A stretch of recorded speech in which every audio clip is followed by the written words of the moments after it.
السلام علیکم ورحمۃ اللہ تعالی وبرکاتہ۔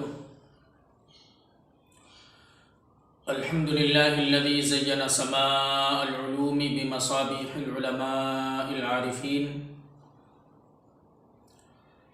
وبین لنا ببرکاتہم طرق الہدایۃ والحق المبین،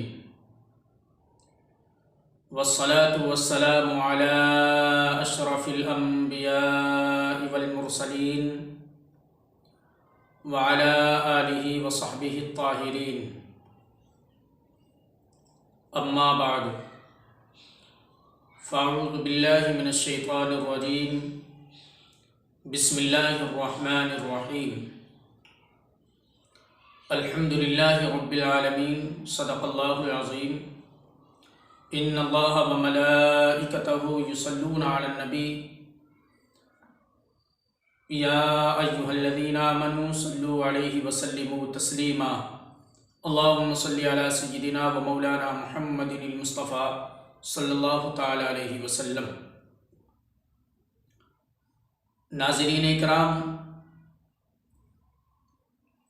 آج کا ہمارا ٹاپک ہے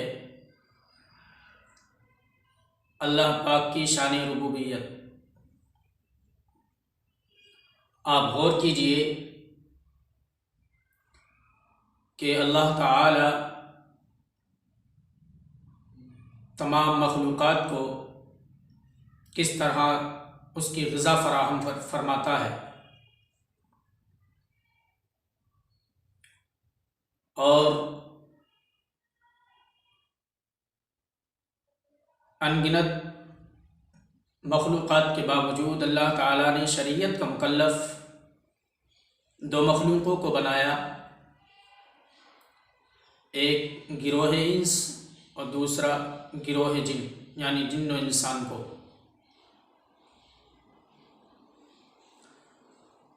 اللہ ارشاد فرماتا ہے فَلْيَنْظُرِ الْإِنسَانُ إِلَىٰ طَعَامِهِ، انسان کو اپنی خوراک پر غور کرنا چاہیے۔ اَنَّا صَبَبْنَا الْمَاءَ صَبًّا، کہ ہم نے پانی خوب برسایا۔ ثُمَّ شَقَقْنَا الْأَرْضَ شَقًّا، پھر ہم نے زمین کو خوب چیرا۔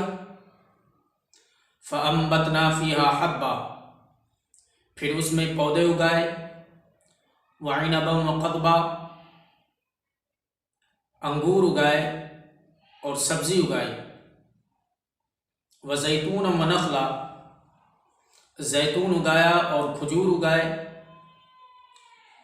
وَحَدَائِقَ غُلْبًا، اور گھنے گھنے باغیچے اگائے۔ وَفَاكِهَةً وَأَبًّا، میوے اگائے اور گھاس اگائی، دودھ۔ مَتَاعًا لَكُمْ وَلِأَنْعَامِكُمْ، اچھا یہ ساری چیزیں ہیں کس لیے؟ مَتَاعًا لَكُمْ وَلِأَنْعَامِكُمْ، تاکہ تمہارے کام آ سکیں اور تمہارے چوپایوں کے کام آ سکیں۔ تمہارے اور تمہارے چوپایوں کے کام آنے کے لیے ہم نے یہ سب چیزیں اگائی ہیں۔ آپ غور کیجئے، یہ زمین ہے، زمین اتنی مضبوط، اتنی طاقتور ہے کہ اگر آپ اس زمین کے اندر ایک ہاتھی کو یا پہلوان کو اس زمین کے اندر ڈال دیں تو یہ زمین اس کی ہڈیوں کو ختم کر دیتی ہے، اس کی ہڈیوں کو کھا جاتی ہے۔ لیکن جب اسی زمین کے اندر ہم نے ایک گیہوں کا دانہ ڈالا، یہ گیہوں کا دانہ کمزور کتنا ہے کہ ہم اس کو اپنے منہ میں دانتوں تلے دبا کر اس کو چبا کر کے نگل جاتے ہیں، اتنا کمزور ہوتا ہے یہ گیہوں کا دانہ۔ ہم نے اس زمین کے اندر اس گیہوں کے دانے کو ڈالا، پھر ہم دیکھتے ہیں کہ یہ گیہوں کا دانہ اسی زمین کا سینہ چیر کر، جس نے کہ ابھی ہاتھی کو ختم کر دیا تھا، پہلوان کی ہڈیوں کا سرما بنا دیا تھا، اتنی مضبوط زمین کا سینہ چیر کر یہ گیہوں کا دانہ پودے کی شکل میں باہر آتا ہے۔ جیسے ہی یہ پودے کی شکل میں باہر آ جاتا ہے، بالکل چھوٹا سا پودا رہتا ہے۔ یہ کمزور کتنا ہوتا ہے پودا؟ اتنا کمزور ہوتا ہے کہ اگر آپ اس پر پانی کی 2-4 بوندیں ڈال دیجئے تو اس کی کمر لچک جائے، اس کی کمر جھک جائے پودے کی۔ لیکن طاقتور کتنا ہے کہ جس زمین نے ہاتھی کو ختم کر دیا، اس کی ہڈیوں کو سرما بنا دیا، اسی زمین کا سینہ چیر کر کے یہ باہر آیا ہے۔ کمزور اتنا ہے کہ بارش شبنم برداشت نہ کر سکے، اوز گرتی ہے تو اس کا وزن برداشت نہ کر سکے، کمر جھک جاتی ہے، کمزور اتنا ہے۔ اور طاقتور کتنا ہے کہ زمین کا سینہ چیر کر باہر آیا ہے۔ آپ غور کیجئے، جب یہ پودے کی شکل میں گیہوں کا دانہ باہر آتا ہے تو ہم دیکھتے ہیں کہ سارا نظام فطرت اس کی پرورش میں لگ جاتا ہے۔ زمین نیچے سے خوراک فراہم کرتی ہے اور سورج اس کو اپنی کرنوں سے توانائی بخشتا ہے، شبنم یعنی اوس اس کا چہرہ دھلتی ہے، اس کو غسل کراتی ہے، اور نسیم سحر ہوائیں اس کو جھولا جھلاتی ہیں۔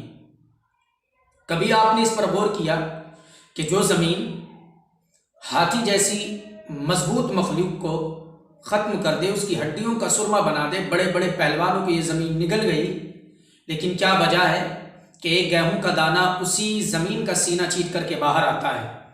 غور کیا آپ نے؟ نہیں کیا۔ آؤ ہم بتاتے ہیں اس میں حکمت کیا ہے۔ حکمت یہ ہے کہ اللہ کریم ہمارے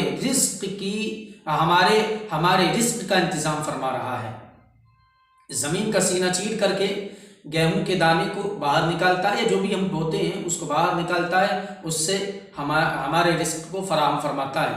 آپ غور کیجئے، یہ اللہ کریم ہے۔ تو یہاں سے پتہ چل رہا ہے کہ جو انسان کے لیے ایسی ایسی غذائیں دیتا ہے تو انسان کو چاہیے کہ وہ ہر وقت اپنے رب کی تعریف بیان کیا کرے۔